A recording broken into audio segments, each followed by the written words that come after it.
Como siempre, el pulmón tiene su limitación, entonces si la alcalosis se mantiene en el tiempo, entra a jugar lo renal. ¿Qué va a hacer el riñón?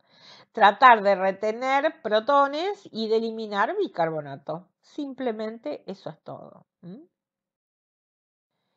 Y el último grupo es el de las alcalosis respiratorias. Recuerden, cuando yo hablo de alcalosis respiratoria, lo que está alterado es el pulmón. Cuando yo hablo de acidosis o alcalosis respiratorias, el pulmón está alterado. Acá, ¿qué es lo que va a pasar?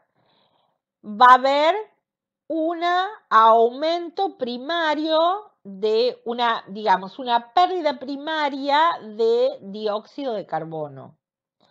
Por lo tanto, ahí va a haber el pH va a tender a incrementarse. Es decir, acá lo que va a ocurrir es que va a disminuir la presión, va a estar disminuida la presión de dióxido, esa va a ser la causa, y por lo tanto, relativamente aumenta el bicarbonato. Bueno, obviamente la causa es que el paciente está hiperventilando. Por algo está hiperventilando. Por lo tanto, entonces, está eliminando mucho dióxido, más de lo que debería. Y el paciente está entrando en alcalosis. ¿Cuándo lo vamos a ver? En los estados de ansiedad, donde el paciente empieza a hiperventilar. La fiebre también puede llevar al paciente a hiperventilar, el dolor, la histeria, ciertas drogas que producen estimulación del centro respiratorio, entonces el paciente hiperventila, como los salicilatos, el amonio, las encefalitis, la fiebre en los casos de hipertiroidismo. También puede ser la hipoxia en la altura, es decir, donde el paciente empieza a aumentar la frecuencia respiratoria, o también aquellos pacientes internados en terapia intensiva que están con oxígeno. Entonces puede ser que comiencen a hiperventilar. También la podemos clasificar en aguda o crónica. Es decir, simplemente cuánto tiempo hace que el paciente está. Por ejemplo, ¿qué puede llevar a una alcalosis respiratoria aguda? Básicamente los estados de fiebre o de que baja la cantidad de oxígeno. Y en los casos crónicos, son en general relacionadas con también enfermedades crónicas del sistema nervioso o pulmonar.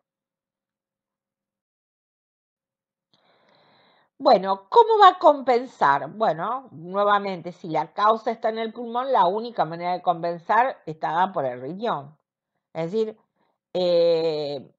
lo que va a tratar de hacer es a nivel renal, tratando de compensar esa ganancia de bicarbonato. En los casos de los casos agudos, en realidad cuesta lograr contrarrestar la alcalosis respiratoria. En realidad, recuerden el concepto que el problema es que el riñón tarda varios días, no es como el pulmón. El pulmón es rápido para reaccionar, mientras que el riñón le lleva bastante tiempo lograr nuevamente restituir el equilibrio.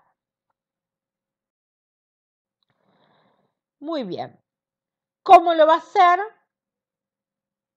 Obviamente, lo que va a hacer es tratar de eliminar el bicarbonato por orina. Es decir, aumenta la excreción renal de bicarbonato y obviamente va a tratar de retener protones. Entonces, acá ustedes tienen un esquema de cómo tienen que analizar para poder contestar los casos clínicos. Lo primero que uno tiene que ver es el pH. Si el pH está bajo, yo sé que el paciente está en acidosis. Si el pH está alto, yo sé que el paciente está en alcalosis. Primero que miro es el pH. Después tengo que mirar cómo está el bicarbonato y cómo está la presión de dióxido. Las acidosis pueden ser metabólicas o pueden ser respiratorias. Cuando la acidosis es metabólica, yo voy a tener baja del bicarbonato y baja de la presión de dióxido. Cuando es respiratoria, yo tengo aumento de la presión de dióxido y como compensación aumento del bicarbonato. Es decir, que ese sería el fenómeno compensatorio. En los casos de las alcalosis también yo las puedo clasificar en metabólicas y respiratorias. Si el paciente está en una alcalosis metabólica, tiene aumento del bicarbonato y eso lo va a tratar de compensar con el pulmón, que va a tratar de aumentar la presión de dióxido para retener ácido. En cambio, cuando la compensación, digamos, cuando la alcalosis es respiratoria, significa que la causa está en una disminución de la presión de dióxido. ¿Qué es lo que va a hacer a tratar de compensar? Bueno, lo único que puede compensar es el riñón. ¿Qué va a tratar de hacer el riñón? De eliminar el bicarbonato y retener protones. También existen lo que se llaman los trastornos mixtos, que nosotros no los vamos a ver. El paciente puede tener una acidosis metabólica con una acidosis respiratoria. Por ejemplo, uno de los ejemplos, esos se llaman trastornos mixtos, todo depende de la patología que tenga el paciente. Y también nosotros podemos hablar de los trastornos no compensados o compensados. A veces, obviamente, el pulmón y el riñón logran compensar totalmente y a veces no. Eso lo vamos a ir viendo con algunos casos clínicos. Cuando los vayamos viendo, vamos a ver cuándo compensa y cuándo no. Bueno, ¿qué es lo que ustedes realmente tienen que saber? Recuerden que cuando nosotros hacemos el estado ácido-base, que también lo solemos llamar gases en sangre, en realidad, uno lo que tiene que mínimamente entender es si los resultados que nos está informando nuestro autoanalizador son resultados coherentes. Por eso uno medianamente, dependiendo de cuál es la causa y la patología que está presentando el paciente, uno puede entender y poder analizar lo que nos está indicando el aparato.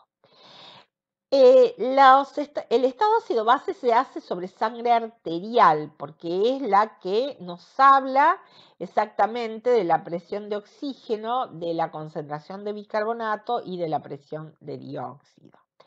También los aparatos con los cuales nosotros manejamos en el laboratorio nos permiten, además de poder valorar pH, presión de dióxido y bicarbonato, nos dan otros parámetros que al médico también le importan. Por ejemplo, hoy en día los aparatos en cualquier laboratorio miden además sodio, potasio, calcio, hemoglobina, glucosa, lactato, de manera de que el médico puede tener una idea completa del estado de su paciente. En general, el laboratorio lo que hace es recibe la muestra. Recuerden que la extracción de sangre arterial es un acto médico, es un acto quirúrgico, por lo tanto no debemos hacerlos los que estamos en el laboratorio, es decir, que nosotros recibimos la muestra y realizamos la determinación.